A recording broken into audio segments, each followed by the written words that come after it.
এই যে আমরা জানি ঈশ্বর সর্বত্র বিরাজমান, এটা আমরা বিশ্বাস করি।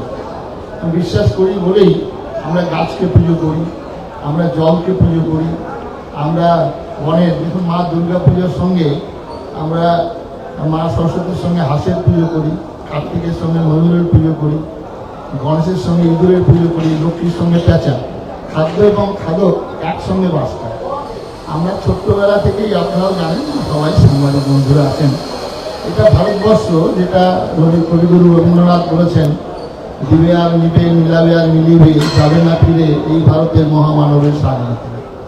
এটা ভারতবর্ষ নিলাম, জানি নানা ভাষা, নানা মত, নানা পরিধান, বিবিধের মাঝে দেখো মিলন মহান।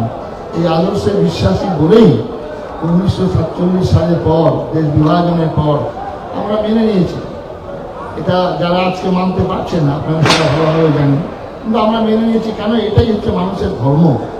মানুষ সবাইকে নিয়ে থাকতে চায়, মানবতার এটাই হচ্ছে লক্ষণ, মানবতার কথা, যেটা আমাদের পূজ্য স্বামীজি বলছিলেন যে আবহমান কাল থেকে এই সনাতন ধর্মের মানুষ এই চিন্তাধারা নিয়ে এসছেন। আমাদের যে শাস্ত্রে আমরা পড়েছি, সর্বেশাং মঙ্গলাং ধিয়াৎ সর্বে সন্তু নিরাময়া, আমরা বলি অতীত কুলকটিনাং সপ্তদ্বীপবাসিনাং ময়া দত্তে নত্যয়ন উপনত্রয়ম। আমরা একটা বিষধর সাপ কামড়ালে মানুষ মারা যায়, সেই সাপটাও আমরা দুষ্করা দিয়ে পুজো করি গ্রাম বাংলার মানুষ। এই ধর্মে আমরা দীক্ষিত, এই আদর্শে আমরা আদর্শিত। তবে আমার সনাতন ধর্ম, আমি সনাতন ধর্মের মানুষ। আমার হিন্দু জাতি, আমার হিন্দু সমাজ যখন বিপন্ন হয়, হিন্দু সমাজ যখন ডাকে, আমি তাদের গৈরিক কাপড়টা আমার হিন্দু সমাজের দেওয়া, আমার আশ্রমের হিন্দু সমাজের দেওয়া। হিন্দু সমাজ যখন বিপন্ন হয়, হিন্দু সমাজ যখন ডাকেন, আমরা ভারত সেবাশ্রম সংঘ শুধু না, আমাদের সনাতন ধর্মের লক্ষ্যটা সেবা হচ্ছে আদি দৈবিক, আদি ভৌতিক আর আধ্যাত্মিক, 3 রকম সেবা। এবং শ্রীমদ্ ভগবত গীতার যে আন্দোলন হচ্ছে, এই আন্দোলনের মধ্যেও 3 রকমই আছে। এবং এখানে এমন একটি গীতার মধ্যে স্বামীজি পূজ্য বলেছেন, এখানে কার কি কাজ, সাত্বিক আহার কি, রাজসিক আহার কি, তামসিক আহার কি, এটা বলে দেওয়া হয়েছে। এবং মানব জীবনের যত মনের প্রশ্ন, সমস্ত প্রশ্নের উত্তর পাওয়া যায় শ্রীমদ্ ভগবত গীতা। সমস্ত সমস্যার সমাধান শ্রীমদ্ ভগবত গীতা। সেই জন্যই গীতার প্রচার আমরা চাইছি। 19বিংশ শতাব্দীর নবজাগরণে বাংলা মায়ের দামাল সন্তানরা যে প্রেরণা পেয়েছিল, সেই প্রেরণা পেয়েছিল নিচে উচ্চারিত হতো তাদের বন্দে মাতরম, হৃদয়ে তাদের ছিল শ্রীমদ্ ভগবত গীতা। তাহলে একটু চিন্তা করুন, ক্ষুদিরাম বলেছিল 80 করবে ফাঁসি, দেখবে ভারতবাসী, একবার বিদায় দাও গো মা, ঘুরে আসে। কল্পনা করা যায়, একটা স্কুলে যাওয়ার সময় আমরা যেমন বাড়িতে মাকে প্রণাম করে বলছে, মা আমি আসছি, স্কুলে যাচ্ছি, আবার ফিরে আসি। এই প্রেরণা শ্রীমদ্ ভগবত গীতা থেকে। 19বিংশ শতাব্দীর নবজাগরণের যে প্রেরণা, যুব সমাজ আজকে আমরা বিভ্রান্ত হয়েছে, ভুলে গেছে তাদের কথা। আজকে আপনার এখানে যাদবপুরে সূর্য সেন মঞ্চ দেখবেন, সেখানে যদি যান দেখবেন 18 বছর, 19 বছর, 20 বছর ছেলে প্রদ্যুৎ ভট্টাচার্য, একটা অল্প কত বছর বয়স, ম্যাজিস্ট্রেট করে দিয়ে তিনি বসে আছেন, সন্ধ্যা বন্দনা করছেন। এইটা ভারতবর্ষের প্রেরণা, এটা কেউ বলতেই পারে। একটা সন্ন্যাসীকে দেখলে অনেক রকম কথা বলতে পারে, সমালোচনা হতে পারে, নিন্দা হতে পারে। এটা শ্রীমদ্ ভগবত গীতা পড়লে এখান থেকে ঊর্ধ্বকাম হওয়া যায়।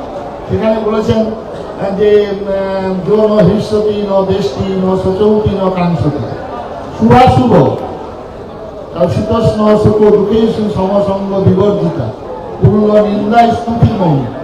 নিন্দা করলেও যা ভালো করে, কারণ আমরা নিজের শ্রাদ্ধ নিজে করে এসেছি, নয় ধন নহে মান, জীবনের সর্বাপেক্ষা প্রিয় বস্তু করিয়া নিলন, জ্বালাইতে হোম তাপন, এটা প্রতি সন্ন্যাসী। এই সন্ন্যাসী কুম্ভমেলা কবে সৃষ্টি হয়েছিল? আজও মানুষ ছুটে চলেছেন হাজারে হাজারে কাতারে কাতারে। এই আমাদের পশ্চিমবঙ্গের বুকে গঙ্গাসাগর, কবে কপিল মুনির অভিশাপগ্রস্ত 7,000 সন্তান তারা মুক্ত হয়েছিল, কিন্তু আজও মানুষ ছুটে চলেছেন গঙ্গাসাগরে সন্ন্যাসী। এটা ভারতবর্ষ। সুতরাং স্বামী বিবেকানন্দ যখন চিকাগো শহরে সম্বোধন করছেন, বলছেন আমি এসেছি সর্বাপেক্ষা প্রাচীন সন্ন্যাসী সমাজের পক্ষ থেকে। তারপরে বলছেন সর্বধর্মের জননী স্বরূপা। সনাতন হিন্দু ধর্মের পক্ষ থেকে, কোটি কোটি নরনারীর পক্ষ থেকে আপনাদের অভিনন্দন, আপনাদের ধন্যবাদ, আপনাদের কৃতজ্ঞতা জ্ঞাপন করতেছি। এই আহ্বানের মধ্য দিয়ে যখন বললেন, সমস্ত যারা বক্তা ছিলেন ওখানে বক্তব্য রাখছিলেন, উদ্দেশ্য ছিল সনাতন ধর্মকে ছোট করা, সনাতন ধর্মকে একটা অবজ্ঞা করা, হেয় করা। সেখানে যখন sisters and brothers of my America, ব্যাস এটাই হচ্ছে ভারতবর্ষ। রাজনৈতিক পরিস্থিতির সঙ্গে কোনো সম্পর্ক নেই। আমাদের যে অবক্ষয়, আমাদের যে ভ্রষ্টাচার, আমাদের মধ্যে যে দুর্নীতি আছে, শ্রীমদ্ ভগবত গীতা পঠন দিয়ে আমরা অনেকটা সংশোধন হতে পারি। যার জন্য শ্রীমদ্ ভগবত গীতা নিঃসন্দেহে একত্রিত হওয়া, এটা তো থাকবেই, এটা তো কোনো প্রশ্নই নেই। বাবরি মসজিদের আমাদের ভারতবর্ষের 1947 সালের পর যত মসজিদ নির্মাণ হয়েছে, মন্দির নির্মাণ হয়েছে, কেউ কারোর বিরোধিতা করে না। এটা ভারতবর্ষ মন্দিরের দেশ, মন্দিরময় দেশ। অনেক মন্দির ভেঙে গেছে, আবার মন্দির মাথা উঁচু করে দাঁড়িয়েছে, এটা ভারতবর্ষ। কিন্তু আমাদের একটাই আপত্তি ছিল, যে বাবরি নামাঙ্কিত না করে অন্য কোনো মসজিদ করতে পারে, তাতে আপত্তি থাকার কোনো কারণ নেই, করবে নিঃসন্দেহে। এটা ভোটের সঙ্গে সম্পর্ক নেই। ভোট তো সারা বছর চলছে, সারা রাজ্যে, সারা ভারতবর্ষ চলছে। শ্রীমদ্ ভগবত গীতার যে সৃষ্টি স্বামীজি যে বললেন, মুখ্যদা একাদশীতে, অগ্রহায়ণ মাসের শুক্লপক্ষে একাদশীতে, এই তিথিটা তো ক্ষেত্রেই আসবে। ভোটের তিথি, ভোটের তারিখ সারা বছর যাবৎ হয়, এর সঙ্গে কোনো সম্পর্ক নেই। মানুষ ভুলিয়ে দিচ্ছেন। মিডিয়া বন্ধুরা, আপনারা ফেসবুকে, আপনারা পেপারে নানা রকমভাবে প্রচার করছেন, একমাত্র আপনারাই যেটা এগিয়েছেন, যেটা আমাদের এত অর্থের শক্তি নেই, আমাদের অর্থ নেই, রাজনৈতিক শক্তি আমাদের পেছনে নেই, খালি একমাত্র আছে আমাদের ভিক্ষা শক্তি যেমন আছেন, আর সেই সঙ্গে মিডিয়া বন্ধুরা আছেন, যেটা গণতন্ত্রের চতুর্থ স্তম্ভ। আপনারা যেভাবে এগিয়ে এসছেন, আপনাদের উদ্দেশ্যে অনেক অনেক ধন্যবাদ।